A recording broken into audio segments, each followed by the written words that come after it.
We can finally start. Thank you so much for bearing with us and welcome to this event. My name is Tayyab Safdar. I'm a fellow here at the Department of International Development. Thank you, our panelists, for coming, you guys for bearing with us, as I already said. This event, the delay was because we had some technical issues. This event is actually being live streamed, and you can, sort of use Twitter.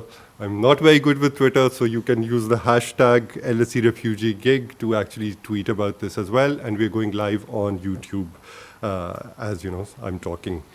Yara is going to, sort of man the Twitter account, and hopefully we will have some interesting questions from Twitter as well. All right. I won't go into much about, sort of the panel. I'll let them introduce themselves, starting from my right. Then, if you could please introduce yourself and talk a little about your interest in the gig economy. Thank you. My name is Zain Kendoon. I am currently Director for North America and Europe at International, but I was previously the Director for Middle East and North Africa. So my interest is less about the gig economy and more about Jordan, the context, and whether the gig economy provides anything new or anything that any new sort of channels for what has been a difficult context within which to generate jobs and growth for many years. Hi, I'm Brimi Balaram. I'm a senior researcher at the RSA, and the RSA is a think tank in the UK. And I'm here because we did a big piece of research in the past year on the gig economy, but specifically within the UK context. So I was asked to come speak about the gig economy more generally and provide some feedback on the report. My name is Abigail Hunt. I'm a research fellow at the Overseas Development Institute. We are an international development think tank based in London.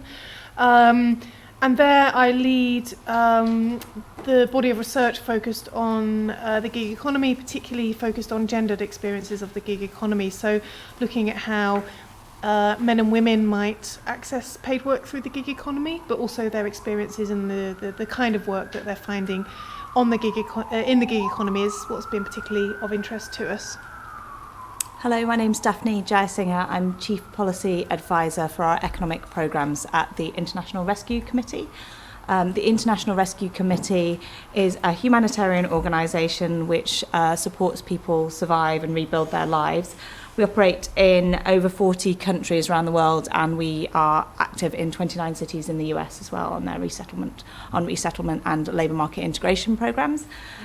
We are interested in the gig economy, and we work with ODI on this research to identify innovative ways of creating job opportunities, particularly for marginalised women, refugees in the Jordanian labour market context. Thank you so much. So basically, our interest in the gig economy, of course, from an academic perspective, is there, but there are wonderful students that are doing their MSc in Development Management who are working on a project for Adam Smith International working on the gig economy.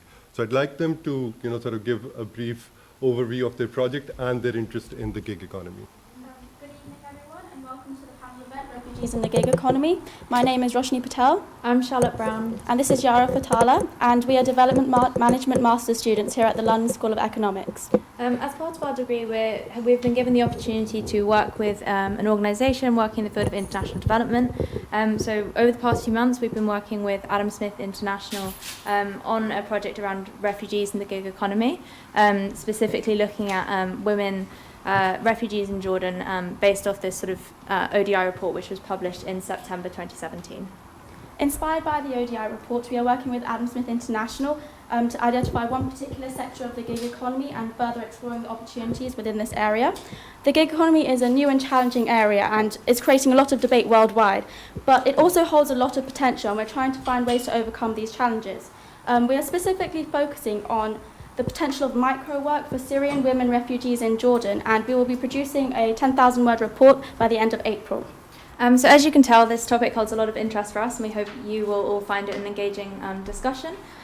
We'd like to thank Tayyab and our panellists for being here this evening, and for Andrea Knievel, who works with Adam Smith International, and Deepa Patel from LSE International Development Department for helping us to organise this event. And to all you guys here joining us here and on the live stream, thank you as well. And for those of you on the live stream, we hope you can engage with the event by hashtagging LSE Refugee Gig on Twitter. And we hope you enjoy the event and are able to join us for a networking and drinks reception. So that's later on in Cafe 54, which is the cafe just next to the entrance on the right. So thank you very much. Thank you. Thank you. Right. So, your overview of the report. Yeah. So what are some of the main findings? Yeah. Thanks. I mean, just before I start, I'd just like to say thanks to ASI. Thanks, probably most of all, to the students who have organised this event. You know, it's really a privilege that you've been interested in our work. We were so delighted to hear that, and then to have, you know, kind of had the initiative to bring together an event and bring so many people in the room. It's a great job. So well done for that. I'll just give a bit of background as to the report that you've heard mentioned. So we came to this piece of work off the back of some previous work we'd done, looking at the emergence of the gig economy as a form of digitally mediated work in what you might call developed or emerging countries. And we embarked on a conversation with Daphne's colleagues at the IRC, who were looking at kind of refugee livelihoods or economic opportunities. One of the countries they were working in was Jordan, and they were quite interested in kind of working with us to do a feasibility study, which is what this study was, to look at actually, you know, what are the opportunities that the gig economy is presenting? You know, are there really that many opportunities? Are they good opportunities, and who are they accessible for? You know, is this something that could really be of benefit to refugees? So, you know, we thought that was a really interesting question. We were delighted to be able to work with IRC on that piece. And our starting point was really to be honest, to narrow down which group we were looking at. You know, those of you who are researchers in the room will know that studies, you know, you have to sometimes be a lot more focused than you'd like to be. So we specifically focused down on looking at Syrian women refugees in Jordan. The protracted nature of the conflict in Syria means that this group of refugees, many of them look set to stay in Jordan for quite some time. But I think the point does remain that there are other groups of refugees who are present in Jordan and look set to stay. And indeed, there's other groups of Jordanians, including marginalised women, for whom some of the findings of the study might also apply. But I do think that's a really important point to note, that this study was specifically focused on this one group. I mean, you know, a bit of an important point of clarification. What do we mean by the gig economy? When we are talking about the gig economy, what we mean is paid work that is sought by workers through digital platforms. And that's quite a key point, because the nature of the work itself could be said to be quite reminiscent to other forms of informal work. But the critical point here is that this is mediated through a digital platform. And there's two forms, if you like, of gig work that we looked at. One is on-demand work. So this is your local transactions. This is your Ubers, your home catering services, your hairdressers, your beauty services, where both the worker and the service purchaser are located in quite a similar locality or vicinity.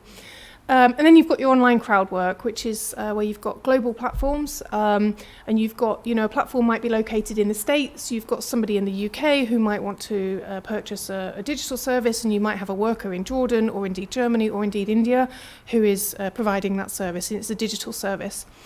So I think that's quite important to say. And in the study, we looked at both types, and we looked at which opportunities were both most widely available, most widely taken up, and most kind of feasible to provide opportunities for Syrian women refugees, given what's known about their skills, etc. In terms of our key findings, possibly not a great surprise, this one. We found that, writ large, Syrian women refugees face a number of quite significant barriers to entry into the labour market, not least because of limited mobility outside the home, disproportionate responsibility for unpaid care and domestic work, and other factors such as a lack of opportunities that are kind of deemed suitable for women because of sociocultural norms or occupational segregation. In terms of the gig economy specifically, I think quite an important point is that we found that it's actually not open to everyone because of a number of barriers.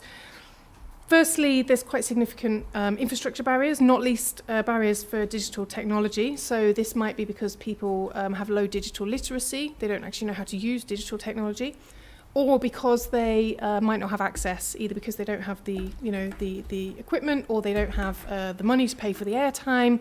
And for women, there was a particular challenge in that discriminatory gendered social norms meant that some women weren't actually kind of allowed by particularly male family members to have kind of unfettered access to the internet, which was a particular barrier. And another key barrier in terms of access to the gig economy that we found was that not all gig economy opportunities in Jordan at this time are indeed open to refugee groups. Here we'd give, for example, the example of Uber. Now, this is because of the platform requirements. So what they require is proof of residence and the proof that the drivers are legally able to drive, which is a real challenge in a context such as Jordan, where many of the refugees may be unregistered.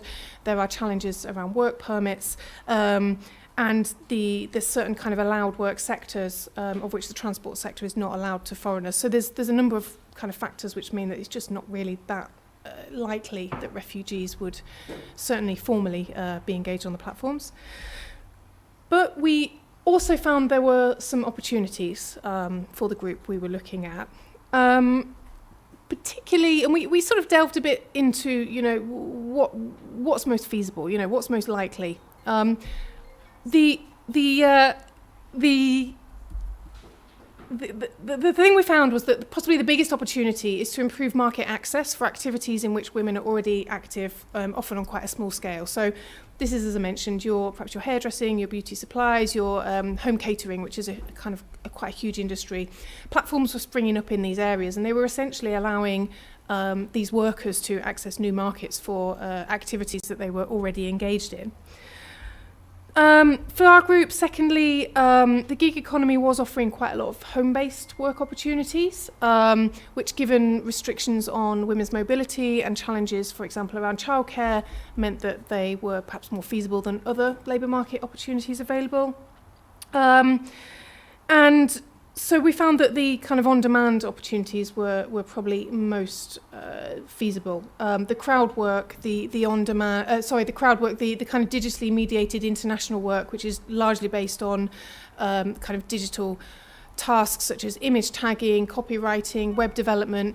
We found that due to a skills mismatch and lack of access to the technology, this at this time wasn't really probably that feasible.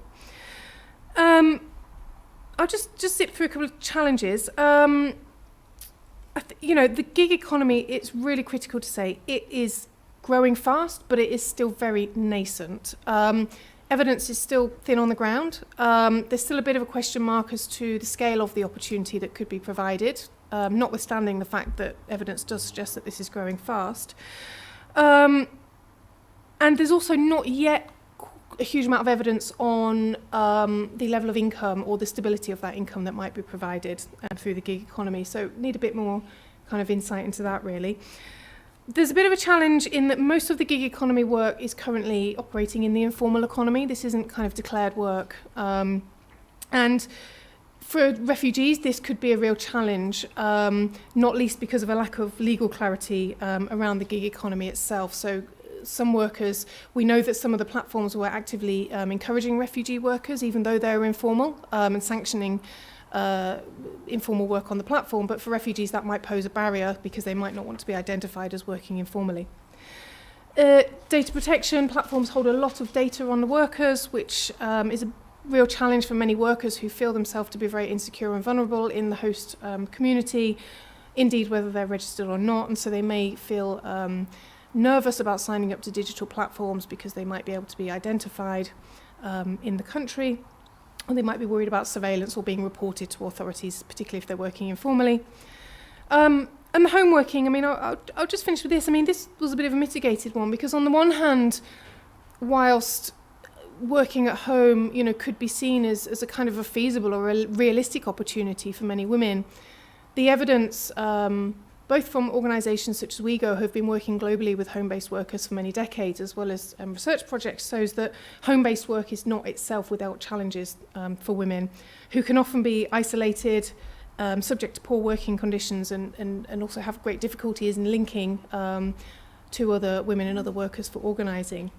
And there is evidence in Jordan, specifically with Syrian women refugees, that have shown that women's work outside the home, where it's taken place so far, has been reported by those women themselves to be quite positive.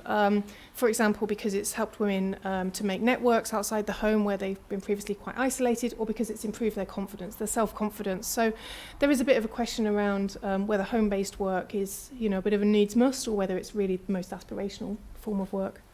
So I think I'll leave it there. I just wanted to give a bit of a flavour as to some of our findings.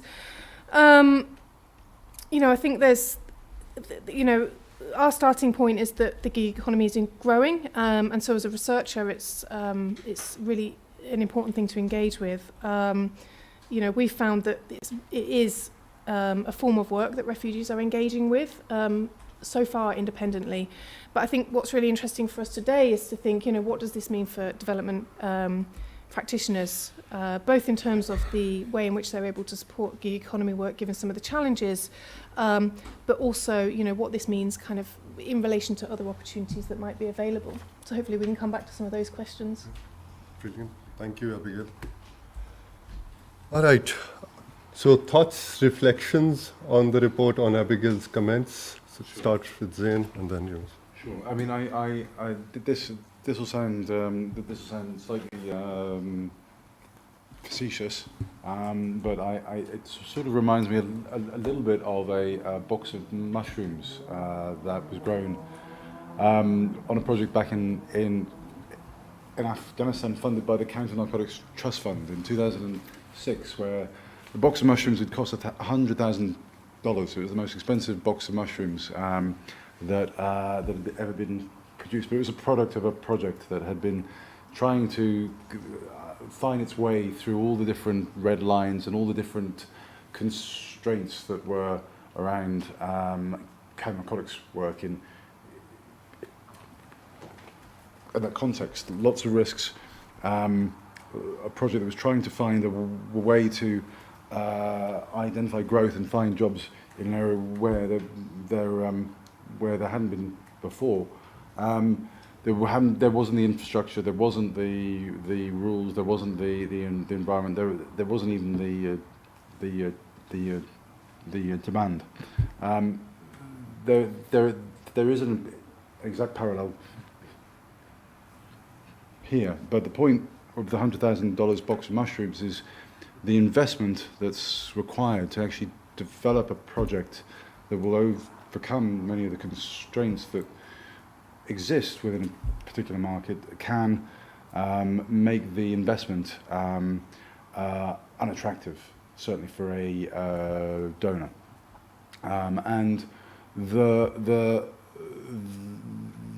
paper, which I think highlights a number of issues that are very helpful for understanding why the Jordanian economy is, in many ways, several years behind being in a position to support growth in this particular area, highlights exactly how difficult it would be for a donor to program a project that could unlock the potential that exists within refugee communities. I have no doubt that there is the potential within the communities to do many of these jobs, use the gig economy, but the challenges are great, and the cost for a program, let's say, to try and tackle those challenges and deliver a growth and a sort of an unlocking of income potential, or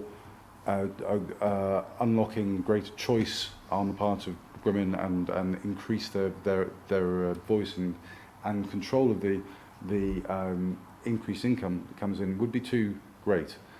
However, having said that, there are,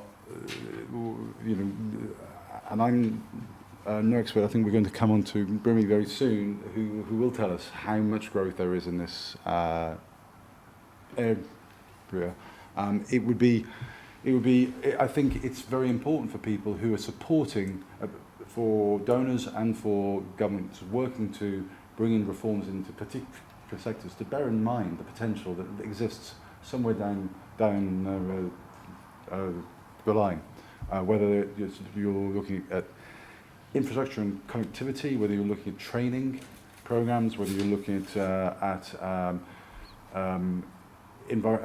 of business in environment reform, or sort of demand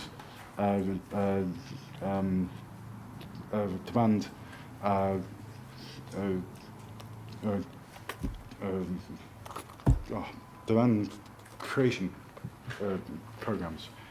I think this paper and the idea is worth bearing in mind, so that if there are ways in which we can slightly nuance those programs so that they can lay down the foundations, that means in several years' time, this is an area of the economy that can be unlocked, then I think that's a great thing. But it's much more a case of taking your traditional donor programming, which is working in sectors that might not be immediately of use to the gig economy, or be able to be accessed by the gig economy, and really putting some thinking into how to plan ahead. And I think probably yourself, you probably have much more insight into where the gig economy is going, to help people like ourselves think about those things in place and take actions to ensure that we're thinking ahead. On that note, I'm going to pass over to Remy. Thanks. Actually, I wasn't really going to speak so much about the statistics in the UK economy, but I can kind of talk about growth. So you mentioned that it was nascent, and it is nascent, but our research found that there are an estimated 1.1 million gig workers in the UK. And to some people, that does seem like a small number, but that's actually equivalent, or nearly equivalent, to the size of the workforce of NHS England. And that's, over 1 million workers within such a short space of time. And then when we also asked about how many people would consider some form of gig work in future, nearly 8 million people said that they would, and particularly young people. So 1 in 4 young people were drawn to the gig economy. So this is obviously within a UK context, but I do think that the scale and the potential for the gig economy is quite enormous. And that was what I want to talk about in my reflections on the report, was just, because I don't really have any knowledge of developing economies, but I can kind of talk about the gig economy and draw some parallels. So one of the first things that I did want to draw a parallel about was sort of this idea that there is a lot of potential within the gig economy for workers. And so, in theory, there are a wide range of possibilities because the gig economy is so diverse. So Abigail Hunt mentioned, there's crowd work, and then there's also on-demand work. And then within crowd work, we found that within the UK, nearly 60% of workers are in creative, professional, or administrative services. So they are providing gig work that is on the higher end. But then even within on-demand work, there is a lot more diversity. So it's not just, Deliveroo couriers or Uber drivers. I mean, again, that's what's most visible. So that's what's most associated with the gig economy, but actually there's a lot of interesting things that are kind of happening. So one of my favorite examples is Grub Club, which is a supper club in the UK, and what they do is they essentially match amateur chefs with diners and they bring them together to create unique dining experiences. And I think that's like a really great example of something that's interesting, that's happening, that would be considered on-demand labor. And there are a lot of skilled services that are being provided, such as plumbing or carpentry or DIY support. So even within on-demand work, it is quite diverse. In theory, there usually do tend to be lower barriers to entry. So in some markets, it doesn't require the same level of say, licensing. There's a pared-down recruitment process. You don't have to go through an arduous interview process. Things like that. So I think that for young people in particular, it's been like a really easy way of entering the labor market. And then the other thing, I guess, is that some platforms have argued that you see a sort of shift from the hidden economy into a much more open or regulated environment. So a good example here is Helpling. So Helpling is a platform that that is intended for cleaners, and what they said was that previously a lot of cleaners were found to be kind of knocking door to door, and that's how they sourced their work. And so there was no protection there because they were self-employed, but also if they had a completely inappropriate experience, they had no one to turn to for support. And now when they're actually accessing this work through a platform, the platform is able to provide some sort of infrastructure and support to them. So if something does go wrong, then they do have someone to turn to, and they're setting up helplines, et cetera. And so I think it's interesting because a lot of commentators and researchers have been really optimistic about the scope for more women, particularly those with caring responsibilities, to enter the gig economy, because they see the gig economy as associated with increased flexibility. And we, in theory you would think that, but actually what our research found was that in the UK, gig workers are more than twice as likely to be men. So as of 2017, it was 69% of gig workers were men and 31% were women. And we thought that this would be surprising to some, but actually it mirrors the gender split in self-employment more generally. So that's just something to think about when you're trying to think about encouraging more women. And then the parallels in terms of risks, what I wanted to focus on actually was the protection of gig workers and trying to protect them under employment law, because they fall outside of the scope of employment law as independent contractors. So if these platforms are positioning themselves as intermediaries, essentially what they're saying is the relationship is here between the consumers and between the workers, and actually we're not really involved. And so that's kind of the crux of the issue, is how much control do you actually have over these workers as an intermediary. And so it was mentioned in the report that there have been a number of successful cases in the West, I guess. And so I just wanted to discuss this a little bit, because there have been cases and they have been successful in, say, the UK and the US, but they are quite different. And I just wanted to pull out some of the nuance, because in the US, there have been cases that have been taken about misclassifying workers, so Uber drivers, for example. And these tend to be class action lawsuits that are taken. And the system there is quite different in terms of employment law. So essentially what they're saying is, we're self-employed, but we would like to be considered to be employees because these platforms are exercising more control over us. And there actually hasn't been any sort of resolution. So the cases have been settled, but they haven't made a sort of a judgment about whether or not they should be employees. That's never happened. Whereas in the UK, it's quite different, because we have something called worker status. And this is as a result of EU law. And it's not something that is commonly used, but what the Uber drivers here are saying is not that they want to be employees, but that they want to be workers, and they would still technically be self-employed, which is important for tax purposes. But it's kind of a middle ground that enables them to more rights. So they would be guaranteed the minimum wage, they'd be guaranteed holiday pay. And I don't think that exists in Jordan, but you might correct me. So I feel like it's much more similar to the US case, where they would actually be trying to argue that they're employees if they were to take a case forward. And it's not clear to me that actually they would ever be considered employees.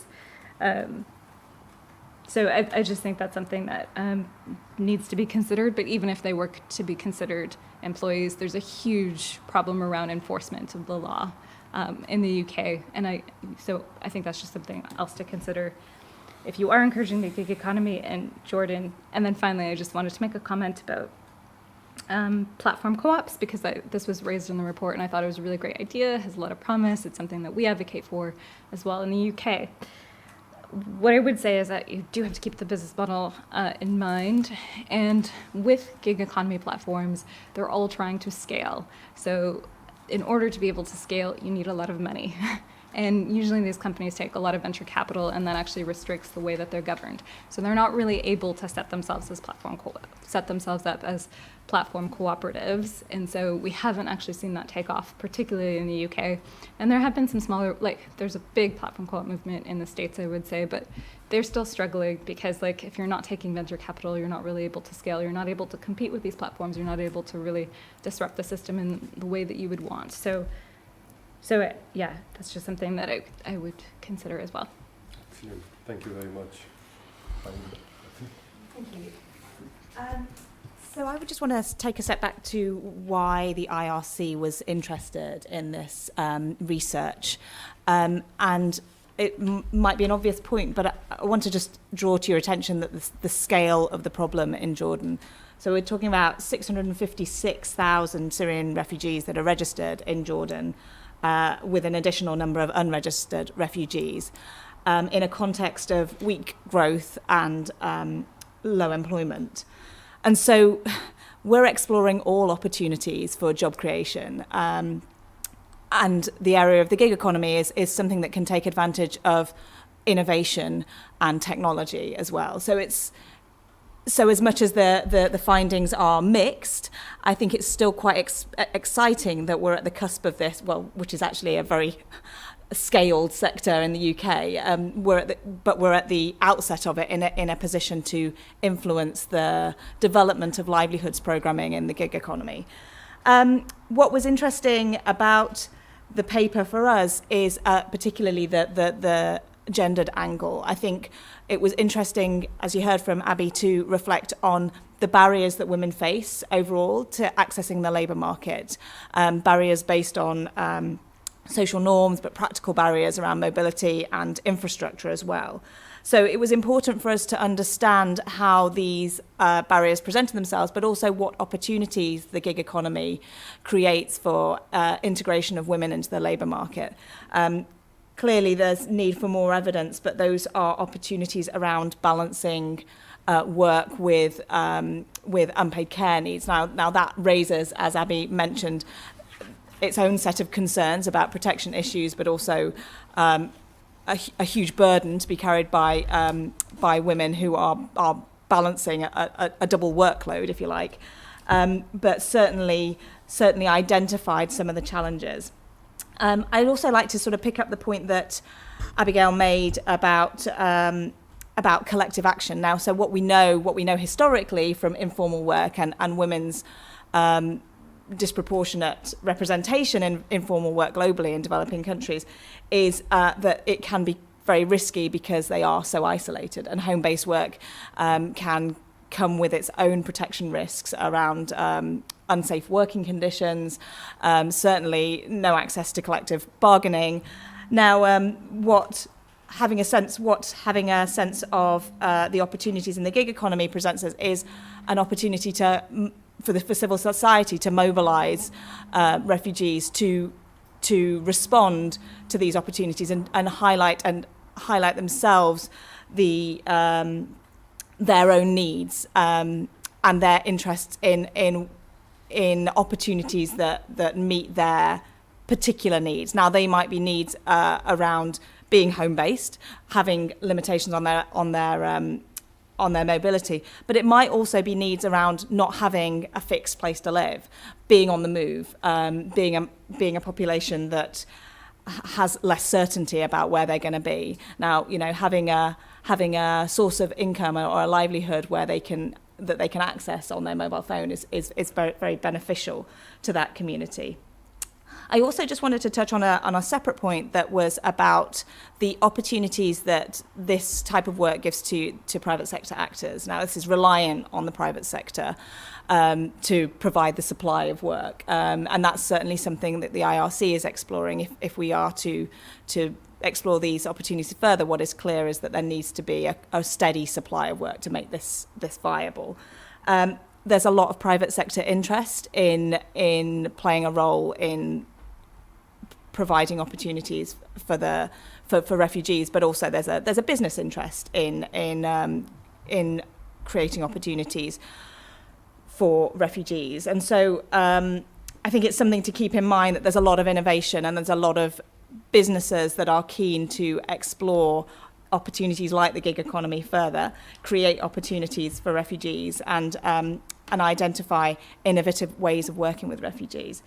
So just sort of in summary, it's clear that there's more evidence needed, and we're keen to build on that evidence and understand how the gig economy can be tailored to a refugee workforce. But what I would emphasise is that whatever approach is taken, it's important that there's proper consultation with refugees and that there is a a steady communication with refugees, which is where an organisation like IRC can play an important role in understanding the vulnerabilities that refugees may be exposed to in the gig economy, making sure that they're properly supported, understanding their the other services that they require in addition to the jobs created by the gig economy. So I'll pause there. Thank you. Abigail, your thoughts?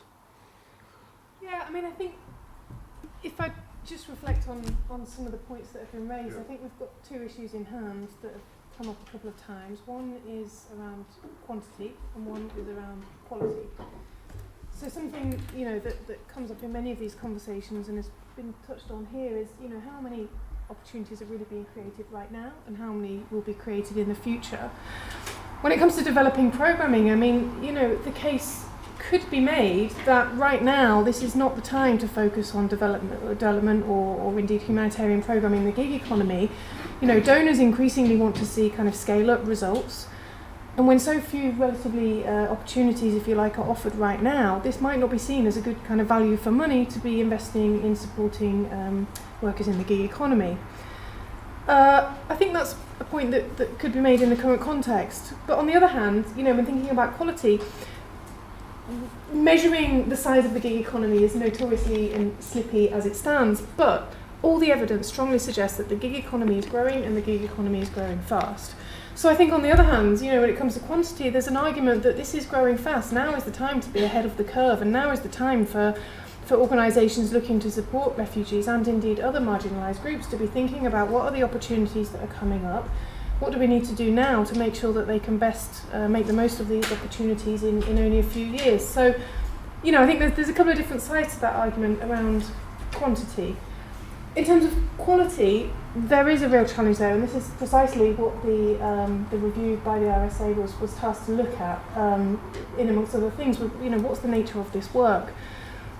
As it currently stands, in a development kind of community, the SDGs is in a way the only game in town. Many governments and many organisations are looking to see, what are we doing, what does it mean for the SDGs. As it currently stands, the gig economy is not providing work in line with the decent work agenda as outlined in SDG 8. By definition, social protection is often not provided through the gig economy, which is one of the markers of decent work, and indeed formal work. There's real challenges around collective bargaining, etc. So, there's a real challenge there. But again, I would really make the point that, this is a really rare opportunity to be on the cusp of shaping a new trend in the labour market as it emerges. So by supporting workers to engage and have their voice heard and think about what they might want, both from their labour market engagement, but from companies and from policymakers in terms of shaping the enabling environment for the gig economy. But also thinking, about the kinds of forms of organisation, for example, that might be able to take place to have resonance to companies in a changed policy environment. Now is the time, I think, to be thinking about that. So, I think I would say that for development organisations, humanitarian organisations, if you like, practitioners, and also policymakers, this is a really critical juncture to get things right before it's too late. Gig economy models are surprisingly similar the world over, but labour markets aren't the same the world over. One of the things we've found is that this is manifested quite differently in different contexts. Whether the gig economy serves as a regression against established working conditions, as it might do here in the UK, is not necessarily the case in countries where labour markets are highly informal and irregular. So we need to look at what this means locally. I suppose just finally I would come back to saying, what should happen should be based in what the workers or those affected want. And here I think it's an interesting point just reflecting on the litigation that's been brought, for example, in the UK and the US. As we've heard, that's been often based on trying to establish the existence of an employment relationship. Now, the evidence isn't yet there in developing countries about what gig economy workers might want to make claims around. It's too new. I'm sure that will emerge in time. But if we look at lessons from informal economy workers over the years, many of their kind of claims making has not been around trying to prove the existence of an employment relationship. It's about being, for example, the extension of universal social protections. So again, you know, we have to look at what's most relevant. But some of these challenges are compounded when we think about refugees. I mean, to come back to Jordan, you know, refugee association is effectively prohibited in Jordan. So there's extra barriers there about thinking what it looks like for workers to come together to organise and then to articulate for what they want, both in terms of access to work, but in terms of improving the conditions of that work. So I think I'll leave it there. That's just a few reflections based on what we've heard. Very, very interesting, extremely interesting, and I'm sure there are lots of questions. But we have someone over here who's a refugee from Syria. Reem is here. Are you going to speak in English or Arabic? We can translate. No, I think Yara, you can translate, or so whichever. I mean, if you're comfortable speaking in Arabic, you can come over here.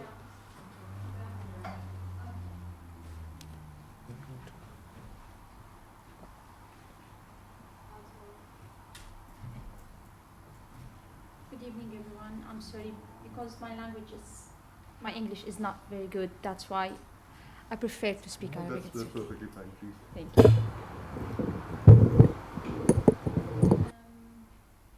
مساء الخير. أول شيء أنا حابة أتشكر كل الدعم المناسبة إني أحكي فيها. بتوقع اللي مطلوب مني سؤال إنه هو أنا أحكي عن الرحلة. نحن اجينا لهون انا وعائلتي عن طريق فيزا كلام شمل فاميلي ريونيون. وبصراحه لما اجتنا الفيزا بعد انتظار دام تقريبا سنه و8 شهور، اجانا الموعد بالسفاره اللبنانيه. سوري اتس اوكي. اجانا الموعد بالسفاره اللبنانيه وعطونا الموعد بوقت محدد، واضطرينا انه نسافر فيه برحلة كتير خطرة، يلي هو كان عبارة من دمشق إلى بيروت. You need to translate. Okay. I'm sorry. That's okay. So at first she's thanking everyone that's here and all the panelists, and she's gonna give a brief summary about her journey so far. So قلتي عدت سنتين ولا سنة؟ تقريبا أخذ الوقت اللي أخذنا الفيزا كلم شمل سنة وشهرين. So at first she applied with her family for family reunion visa, and it took her more than a year and a half to get the visa, and they had to do like a very dangerous journey from Syria to here, and they had a number of different appointments in a number of different embassies until they were able to actually get the approval for the visa. حقيقة هي ما كانت خطرة بحد ذات الخطورة، لأنه هو كان صحيح هي كانت الوضع كحرب، ولكن هي خطرة كان إنه الوقت كان في عاصفة وإحنا اضطرينا إنه نطلع. Is it okay? اضطرينا إنه نطلع من دمشق تحديدا بهذا الوقت اللي كان هو فيه عاصفة. اضطرينا إنه ناخد الفان واطلع أنا و3 أطفال ونطلع مسافة تقريبا، هو صح كانت قريبة بس لأنه كان الطقس ما مساعد، ولكن احتجنا تقريبا بحدود 4 ساعات لحتى قدرنا نجتاز. بس ممكن أكتر تتكلمي عن الشغل، طريقة إن أنت يجيلك شغل في اليو كي أكتر عن إنه رحلتك من سوريا ولا لا؟ Okay, that's fine. Sorry, because she was talking more about the journey from Syria to here, so I just asked her if it's possible to shift the conversation to accessing work as a Syrian refugee. Okay. But just الصعوبات اللي نحن حاليا عم نواجهها تماما. So the difficulties they face in accessing work. First, the language, of course. So the language is the difficulty. طبعا sorry. اوكي. هو طبعا اول شيء اللغه، ثاني شيء انه نحن مو بسهوله بنقدر نعادل شهادات اذا نحن معنا شهادات.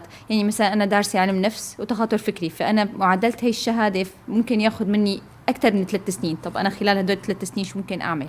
So the skills and qualifications as well, there's a very big mismatch between the qualification that she has and translating it. For example, in a UK acknowledged qualification, takes more than 3 years to translate the qualifications. أنا هلا عم بعمل كورس إنجليش. إيسول، بس بنفس الوقت ما في وظائف إلا وظائف محددة اللي تقبل الليفل تبعي، وما في وظائف بصراحة. حتى أنا عم حاول إني أعمل أبلاينج أونلاين وهيك شغلات ما عم بقدر إنه لاقي. نحن في عنا مشروع هلا حاليا عم نقوم فيه، هو اسمه شاميات. هو مشروع أونلاين شوبينج. عم نحاول إنه نجمع فيه عدد من السيدات السوريات الريفيجي، ويكون عندهم تحضيرات ويكون عندهم شغل يدوي، أشغال يدوية، وهي اللي ممكن نحن نسوق لها اونلاين. يعني هي شغله انا ممكن اني انا استفاد. Okay, so she had a very rough time trying to find jobs online to actually apply for, and she came across this organization called Chamiyat, which is an online market platform where the Syrian refugees make embroidery women. They make embroidered clothing or items which they sell online, and accessories and stuff which they sell online. And يعني هذا شو بيقولوا انه مثل طريق كويس انه ممكن الواحد يمشي فيه عن طريقه، انه يبلش يعني لو كان سمول بزنس، بس انه كل البزنس اول شيء يبلش صغير بعدين هو شوي شوي بيكبر. عملنا فيه خطوات حلوه انه احنا قدرنا نجمع كذا سيده قدرت تعمل لنا، جمعنا فيها مثل اكسسوارات وشغل خرز وحتى شالات صوف وكنزات صوف، يعني ممكن حتى يوصلوا لهيك موضوع. وحاليا أنا آسفة. So it was very successful in terms of finding different women with different skills that make a variety of different items that they sell. And yeah. Okay, I'm just going to ask whether she sees this as a good opportunity for other Syrian refugees in Jordan, whether they would see it as an attractive option for them, gig work in general. طبعا هلا الشغل لما بيكون باعتبارهم هن قاعدين بمكان لجوء، بمكان اصلا هن ما فيه استقرار، فاسهل شيء بالنسبه لاي امراه لاجئه بدك تحسبي انه هو شغل في المنزل داخل المكان اللي هي اصلا متواجده فيه، ان كان خيمه او منزل او اي شيء. بتكون المواد الاوليه بسيطه، وبنفس الوقت ممكن تعمل شيء تقدر تكسب فيه يعني ككسب معيشي كويس، ممكن يأمن لها دخل كويس. في ناس ممكن تقبل انها تاخده بخلال اونلاين شوب، تعرفي ممكن توزع حول العالم، مو شرط انه بس بالأردن إنه ينباع. So she says that this is a very attractive option for women who are present in camps and also at their homes, because they're already present, and it would take very few like infrastructure items to actually access this work. So the woman would be willing to work even if it's for very few, even if the pay is very low. Because they're already there in Jordan doing nothing, so just having the opportunity for a job is very attractive for them. And also she spoke about the opportunity of accessing a global market, specifically for that on-demand work that Abigail was speaking about. So yeah. بس خلاص لو ده اللي عندك خلاص ممكن نشوف لو في أسئلة من الحضور. Does anyone have any questions for Reem? Okay. Cool. Okay. Thank you very much. Thank you, Reem. Thank you.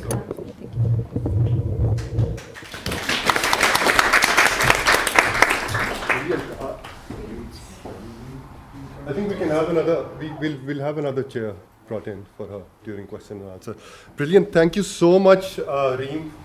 Thank you so much to the panelists. Very, very interesting talk. I think it this final bit, sort of brought a lot of things together, from what's happening in the UK to what donors can do, to what civil society and a lot of other actors can do. And I think for me the most important takeaway from this event is the importance of nuance and actually understanding what a lot of these sort of innovations in the labor market actually bring for people. And it's extremely relative depending on your position within society, which country you're based in, which area you're working in.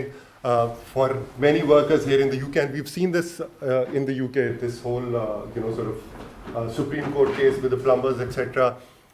It's very, very different as compared to the context of women who are living in refugee camps in Syria. So while there are opportunities, I think what's interesting and what's important to sort of keep in mind is that the debate has to be extremely nuanced. there are opportunities, but of course there are a lot of political economy constraints as well. The Jordanian economy itself isn't doing well. What happens when, you know, this work sort of tramples on a lot of opportunities that are being taken up by Jordanian women? So thank you very much to the panelists. Thank you very much to you guys as well. Please join me in thanking the panelists and Reem once again. Anything interesting on Twitter or YouTube? Yes, actually. So Taylor is asking, how do you organize to advocate for labor rights in the case where Accessing jobs is not allowed, so well, work permits are limited. Want to take that? Speak about that? Yeah, I mean, that happens in a lot of the contexts we work in, so I can speak to that more broadly than just Jordan. And I think there's a number of ways of influencing host governments and national governments in developing countries, but also in Europe as well. One way in which we can point to the importance of refugee integration in the labour market is to point to the business need, to the labour market need itself. So, for example, in Germany, there is a huge need for employees in the care economy, for example.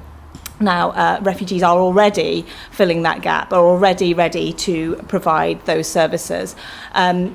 It's kind of bridging that gap and pointing to the opportunities, pointing to the importance of creating job opportunities for refugees in order for them to have a livelihood in order to thrive and survive.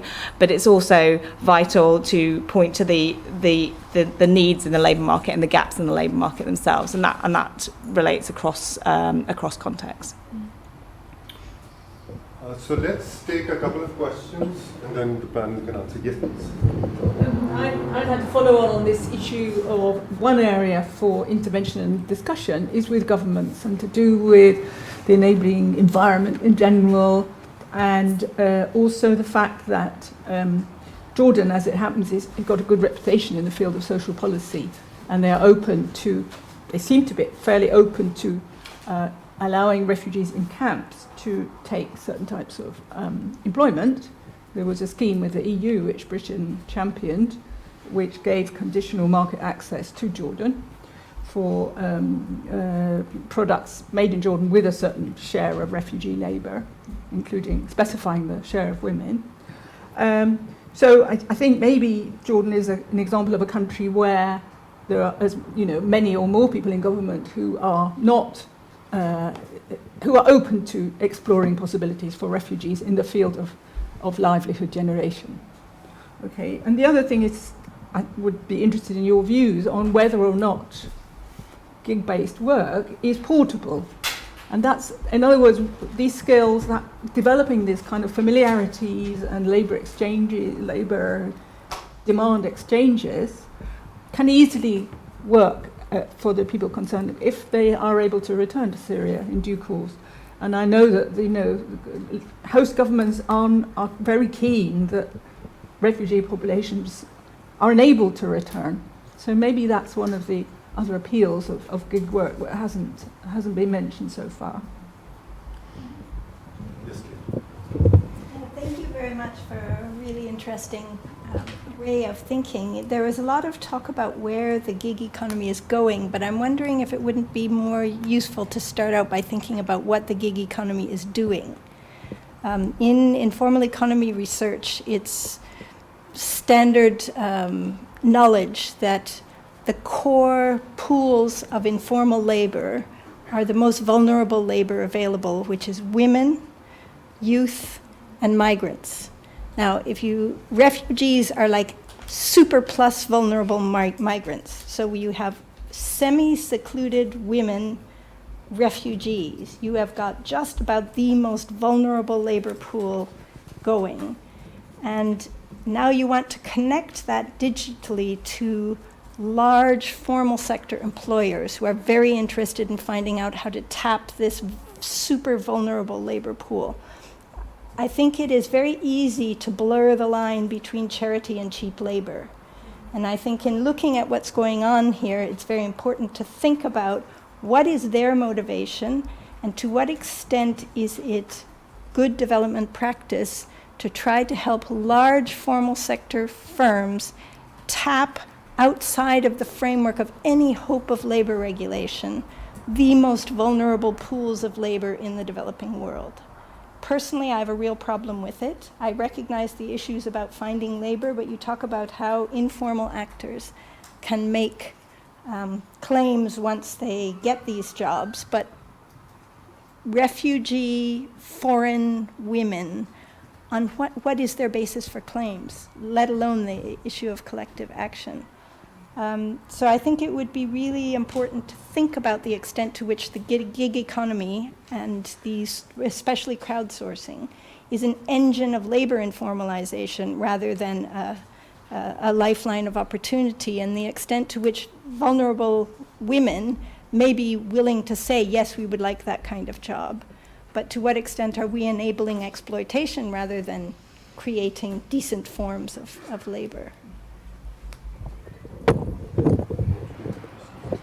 Yeah, on is gig-based work portable, I think there's two issues there. One is about portability of skills. I think there's a real question as to what extent the gig economy is supporting skills development as it stands. It might well be a marketplace for existing skills, which may well be portable.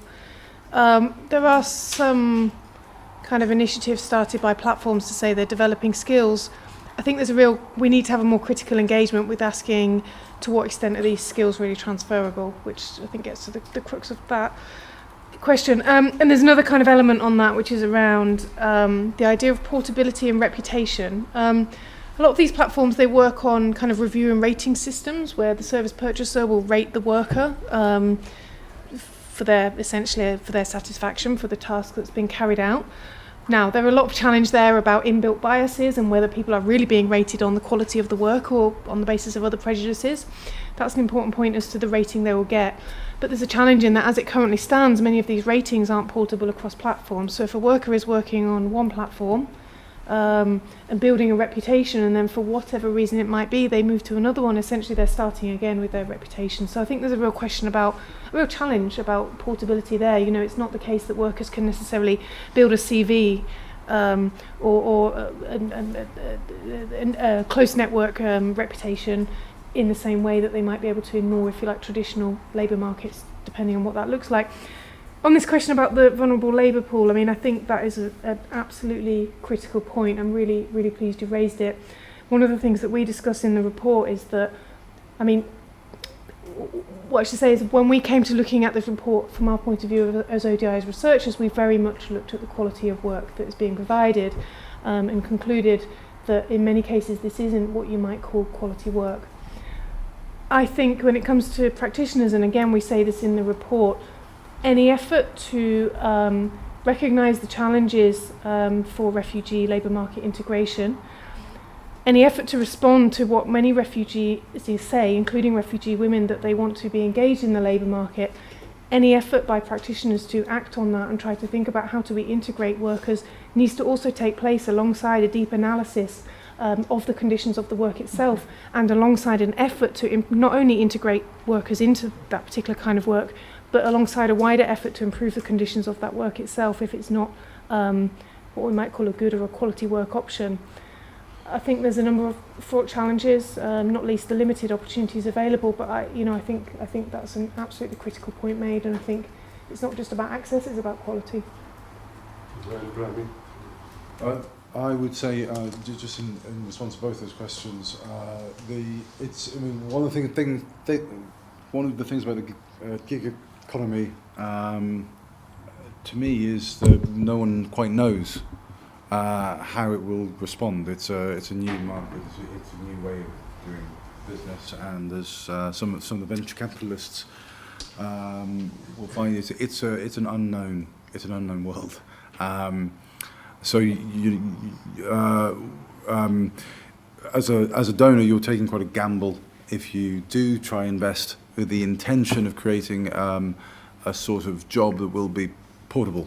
You don't know exactly how that will work out.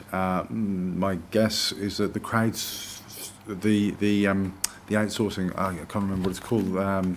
Sorry, the crowd. What is it? The crowdsourcing model, crowd work model, is portable in the sense that you could have a community. You know, if you base it on communities, you could effectively, if you have a small community of people who are doing work collectively, and they move back, you could sort of recreate their body. But as we pointed out, a lot of the skills that are required and the infrastructure, crowd work is not the model. And then with the on the demand type of work, a lot of on the demand is based upon the local market. So as soon as you move back, of course, you lose the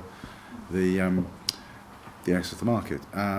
But one of the things that's interesting, I find quite interesting about all this, is that question of where things will go, where the gig economy will go. The unknown aspect of that also throws up some interesting outcomes which we don't know, and quite often some of the best development outcomes are not the ones that were intended. And I do wonder whether, you know, as much as I am sceptical of the ability of a donor-funded program that is focused on generating jobs and growth out of the gig economy to actually achieve what it sets out to do, I do think that the investment in this area, particularly in actually simplifying and actually streamlining some of the things that development projects do. So the use of gig economy type technologies and platforms to get relief to people, whether it's the use of mobile finance, or I'm starting to get out of my sort of comfort zone now, but certain aspects of what the gig economy does into the development context, investment in that could well lead to some outcomes we don't know about. But really what you're looking for there are donors who are willing to invest without knowing what sort of impact it's going to have. And a very iterative and adaptive type of programming that takes what lessons have been learned and then applies it. Sorry. Just your thoughts on the quality of work. I think that's extremely important when we're talking about refugees and vulnerability. Just your Sure. No, I think really important question. And what I should emphasise, I think, from IRC's perspective, is there's no kind of silver bullet livelihoods intervention that can create a job in isolation, and we would never consider the gig economy in isolation. And the finding of the report is that it can form part of a much bigger package of approaches to job creation for refugees. But that should always be coupled with a attention to protection and the vulnerabilities of, as you say, some of the most vulnerable members of the labour market. So it needs to be coupled with an understanding of the particular risks refugees may face in home-based work or other kinds of gig work. It should be coupled with attention to the particular needs they have.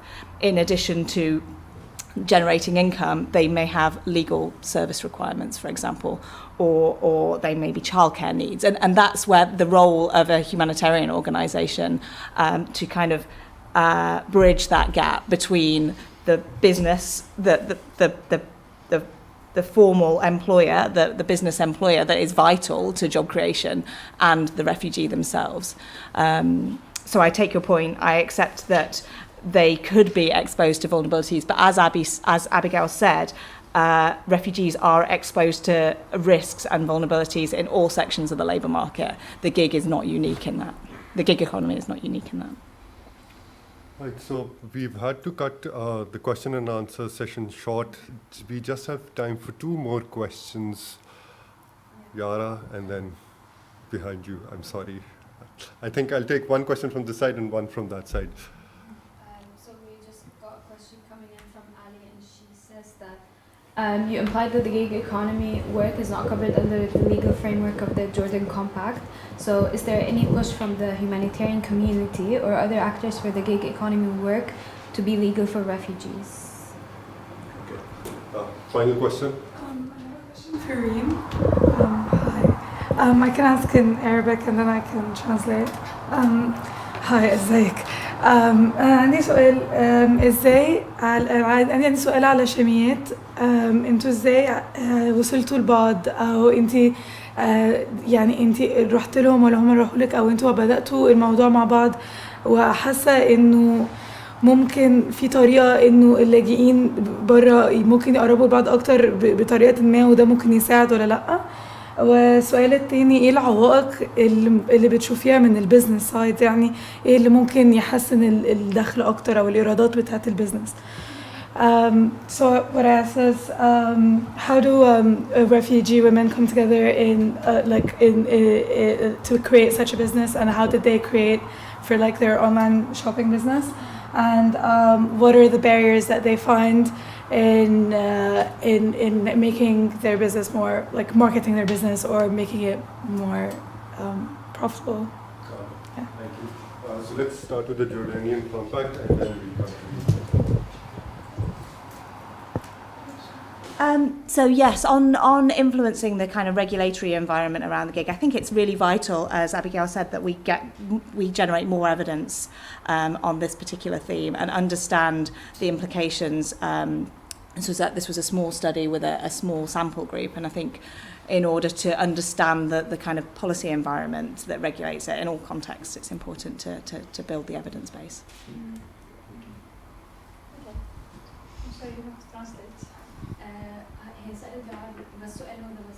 Okay, but you have to translate.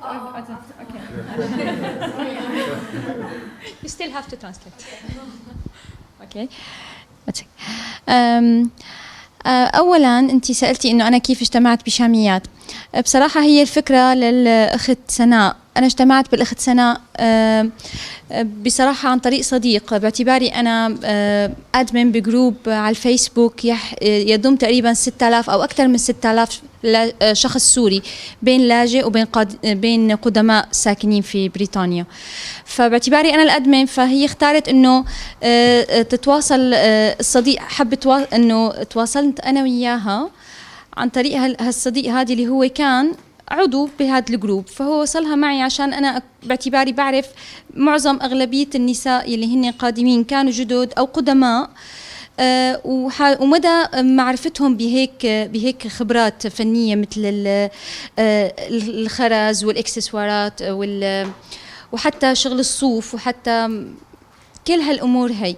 فهيك كان التعاون بيني وبين الأخت سناء وهيك نحن بلشنا مشروع شاميات. هي بلشت فيه بصراحة هي فكرتها إنه نحن نعمل أونلاين شوبينج ونجمع من هالسيدات هدول هيك شغلات. نحن يعني ببالنا حتى نطور الفكرة أكتر من هيك. هي حتى طرحت هالفكرة هي إنه نحن نكون في ريفوجيز من الأردن من تركيا من مصر ممكن إنه نجتمع فيهم أونلاين مثل ما نحن أصلا اجتمعنا عبر الفيسبوك ممكن نجتمع فيهم وإنه نطور الفكرة أكتر يعني ونساويها أكبر أكتر بس لأنه تكون لنساء السوريات.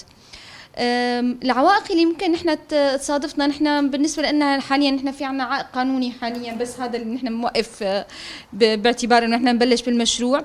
وبنفس الوقت العائق المادي هو دائما بيكون اساسي. يعني لما نحن بنكون موفرين المواد الاولية وقدرانين ندعم الموضوع ماديا اكيد الموضوع حيبلش بشكل اقوى وحنقدر نكون فيه بطريقة قوية اكتر يعني.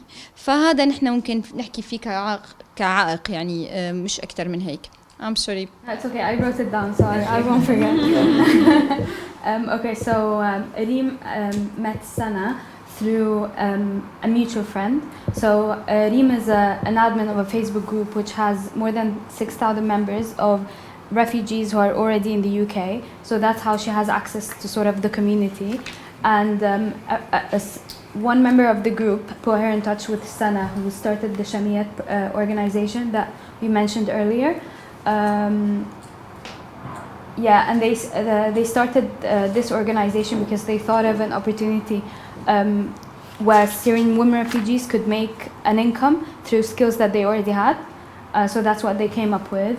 And the barriers they face are mostly legal and financial, which every business basically faces. So, yeah. Yeah, please. So I mean,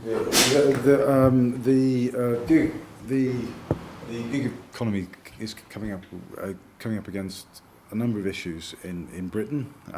Jordan is quite far behind in terms of being able to legislate and regulate for the gig economy. I think every country, every legal framework is trying to keep up. So, in answer to the question that was posed by Ali, maybe my fellow panel members can give insights. But as far as I'm aware, and we have people in the audience, I think, who probably know a little bit more about this. I don't think it's top on that list of priorities, particularly as there are other sectors and there are other issues that the Jordanian government is seeking to tackle in order to try and increase the number of work permits that are issued as part of the compact. But yeah, I mean, yeah, no, you make, I think, a valid point that as it currently stands, there's not the political impetus on any level, probably within Jordan, to see the gig economy as the labour market priority, either writ large or indeed for refugees. That may change, but for the moment, that's the case. I mean, I suppose just as a kind of final point, I mean, when talking about the gig economy, you know, as I started by saying, what we are distinguishing by the gig economy as opposed to other informal labour market activities, of which many people, indeed Jordanians, might be involved in, is that this is about the digital technology. And one of the key findings we found in terms of why this is promising, it's because of essentially the access to market and the ability to access work that the digital technology provides to workers who may not have networks in country to be able to do so, or who may not be able to scale up enterprises, very micro enterprises in any other way. So I think, you know, going forward about the gig economy, yes, I think it's important to pay attention to the gig economy. It's here to stay, and it's growing. So yes, there are critical issues around the current model and the quality of work that's involved in that. But at the same time, I do think there's another side point which we haven't spoken about very much, which is around if what workers are saying is that the benefit is of using digital technology to increase access to work, what other ways are there of using the digital technology to do that? Does it have to be through companies that are dominating and setting the rules of the game in the gig economy? Or can it be through other means? We've heard about platform cooperatives. There's a burgeoning platform cooperative which can be particularly successful in contexts where the cooperative ways of working are well established. The challenge there is to bring the digital technology.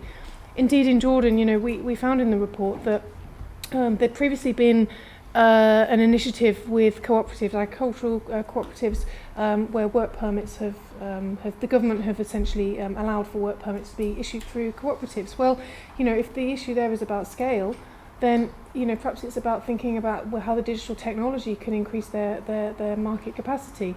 Now, in some contexts, the digital infrastructure just isn't there. It's not where the promise is. But I think a helpful way to go forward when thinking about the gig economy is thinking, look, what are the benefits that people are saying this will bring? And how then can we perhaps mitigate some of the bigger challenges? If it's about the company-controlled model, then how do we embrace the benefits of the digital technology away from some of the challenges posed by the current company-dominated way of working?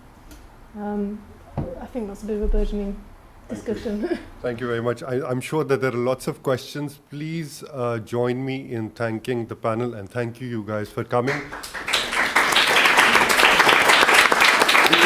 You guys can actually join us downstairs in Cafe 54, where there's a drinks reception. So any questions you have for the panelists, please join us. Thank you so much, Deepa. Thank you, Andrea. And thank you guys for actually organizing this event. Thank you very much.